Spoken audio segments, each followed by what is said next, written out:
E aí eu imagino que você tenha feito por diversas e diversas vezes essa pergunta para si mesmo, né? Por que que esses caras estão abrindo essas informações, né? Será que é uma questão pessoal? De onde vem isso, né?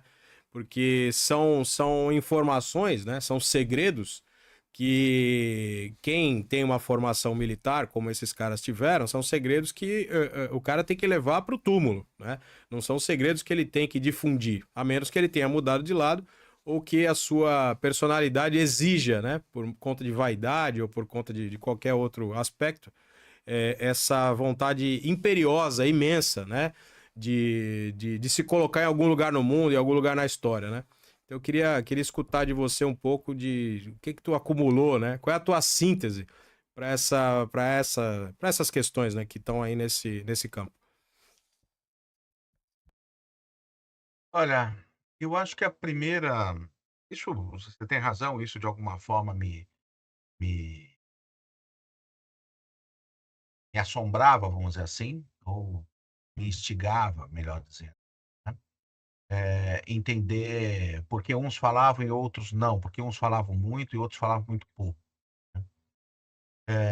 A conclusão a que eu cheguei foi a seguinte: aqueles que tinham ainda estavam muito ainda marcados por aquele espírito de corpo, por aqueles ainda atuavam dentro dos marcos referenciais do grupo lá de trás, esses normalmente eram os que menos tinham disposição para falar, né. Ou seja, eles ainda achavam que neste momento ainda estavam vivendo uma espécie de uma guerra, só que havia mudado de armas, vamos dizer assim. Ela passou a ser uma espécie de uma guerra ideológica, né, eh, uma guerra cultural, né, como muitos deles se referem, né. E não mais uma guerra como aquela travada nos anos 60 e 70 com armas, né. Já naquela época existia uma quase que uma transição para isso, porque como eles alguns dos teóricos da guerra, da doutrina da guerra revolucionária, que era uma doutrina de origem francesa, que foi adotada por militares brasileiros para se fazer o doicode aqui no país, né.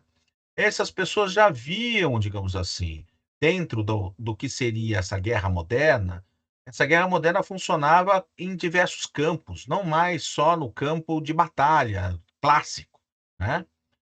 Essa guerra tinha outras armas, ela tinha o panfleto, ela tinha o jornal, ela tinha uma dimensão psicológica, ela tinha uma dimensão cultural, né.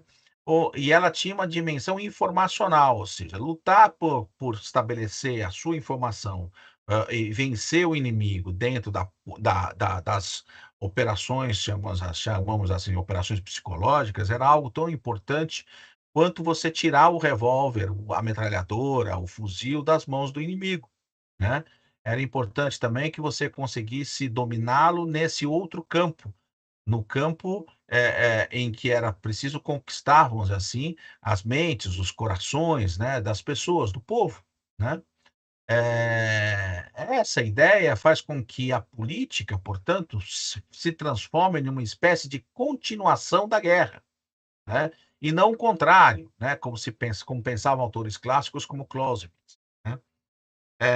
E assim, aqueles militares que ainda se viam presos dentro dessa perspectiva, eram normalmente os mais difíceis de entrevistar. E quando topavam entrevistar, normalmente as suas palavras eram palavras que faziam parte dessa, vamos dizer assim, dessa política de, guerra cultural, de guerra ideológica ainda, né. Então, eles agiam cada frase, cada história que eles contavam era sempre uma história pela metade, sempre uma história pensando: "Isso aqui eu não posso falar, porque senão o inimigo vai aproveitar", e por aí vai, ou seja, era sempre condicionada por isso, né.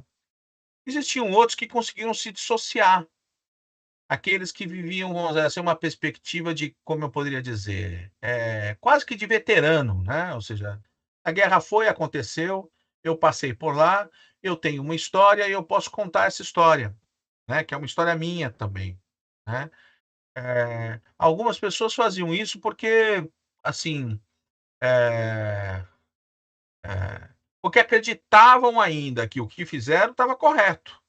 Eu acho que quem não acreditava que o que fez era correto, ia pendurar uma uma pedra no pescoço e se atirar da janela, porque se você acorda de manhã e olha para o espelho e fala: "Eu sou um assassino, eu sou um torturador, eu sou um bandido", você não consegue conviver com essa perspectiva. Se você tem a consci se essa é a consciência que você tem de si, você não consegue viver, você se mata, né. Então você precisa olhar para o espelho e falar assim: "Não, o que eu fiz era correto. A guerra acabou, está lá no passado, eu posso contar o que eu fiz, ponto, porque aquilo era correto naquele momento. Eu posso até achar que hoje em dia eu não faria mais isso. Isso não seria correto", e eu tive depoimento assim, né. E existiam também os vaidosos, tá, como você também disse, tá, aqueles que, eh, foram instigados em algum momento em dizer assim: "Porra, eu vivi tanta coisa, eu fiz tanta coisa, nesse mundo, e ninguém vai ficar sabendo do que eu fiz", né. Eu acho que tem um quê de vaidade também em alguns casos. Não digo todos, mas em alguns casos eu acho que tem um quê de vaidade. De vaidade de dizer: "Olha como a gente fez e a gente derrotou e a gente ganhou isso", né, porque do ponto de vista militar, houve uma vitória do regime. Do ponto de vista político, houve uma derrota depois, né, a ditadura foi derrotada do ponto de vista político, né, ela perdeu as eleições, ela teve de caminhar para a abertura do regime, né, e para a redemocratização, né. Mas ou seja, mas eles tinham de alguma forma essa visão, né, de que aquela perspectiva revolucionária foi derrotada por eles, né. E aí, eles até conseguem conviver com a perspectiva da reforma, né. O que eles não conseguem conviver é com a perspectiva da revolução, isso que você tinha dito logo no começo, né. Então, e aí e aí de fato há uma vitória militar, né, uma vitória no terreno militar, no campo militar, e uma derrota no campo político. O Eu acho que tinha essas 3 questões, ou seja, o cara que ainda que falava às vezes porque queria dar continuidade à guerra cultural, e aí tudo que ele falava tinha que ser visto dentro desse prisma, desse ângulo, ou seja, esse cara está falando isso, mas a gente tem que saber que ele ainda se considera um guerreiro ideológico, ponto. 2, existia aquele que achava que fez certo, etcétera, mas que a coisa ficou lá no passado, eu posso contar essas histórias porque eu em suma, eu fiz o que devia ser feito, ponto.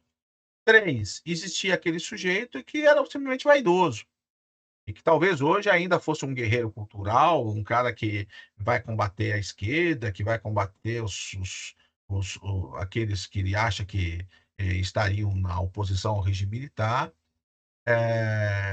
mas que resolve falar de qualquer forma porque, talvez não só uma questão de vaidade, porque essas pessoas não falavam com qualquer pessoa também, tá. Evidente que o fato de alguns, quando percebiam que eu já sabia de muita coisa, se sentiam à vontade para falar. "Ah, já que você sabe de tanta coisa, tudo bem, eu falo com você". Outros, porque, o coronel me apresentou, falou que eu podia falar com você. Tinha alguém que apresentava, né. Eh Houve o caso do Perilo que tinha lido o livro, o caso da vovó, e falou assim: "Não, você escreveu o que você escreveu ali era tudo verdade, então por isso eu falo com você", né. Então assim, existiam motivos diversos, né, pra esse primeiro contato, né. Num segundo momento, a pessoa falava mais ou menos de acordo com essas outras coisas, a vaidade, achou que fez tudo certo, o outro porque acha que ainda está na guerra cultural, né. Eu acho que, seriam esses 3 principais. Eu não consegui encontrar, eu não me recordo agora, nenhuma pessoa que tivesse, assim, completamente, que às vezes as pessoas me perguntam isso, né, mas existia alguém, assim, que se arrependeu de tudo que fez, etcétera? Eu não consegui encontrar ninguém que se arrependesse de tudo. Alguns se dissociavam em parte, falando: "Olha, isso aqui eu não fazia". Matar o cara depois eu não fazia, isso aqui se fosse ali na hora do vamos ver, na hora da prisão, eu atirava, eu fazia o que fosse necessário, mas depois eu já não fazia. Então existiam pessoas, alguns desses depoimentos, tinham isso, né, assim: "Olha, o pior eu não fiz, eu fiz só a minha parte ali que era prender, eu entregava depois para o outro é que fez o que fez". Isso sim, isso acontecia.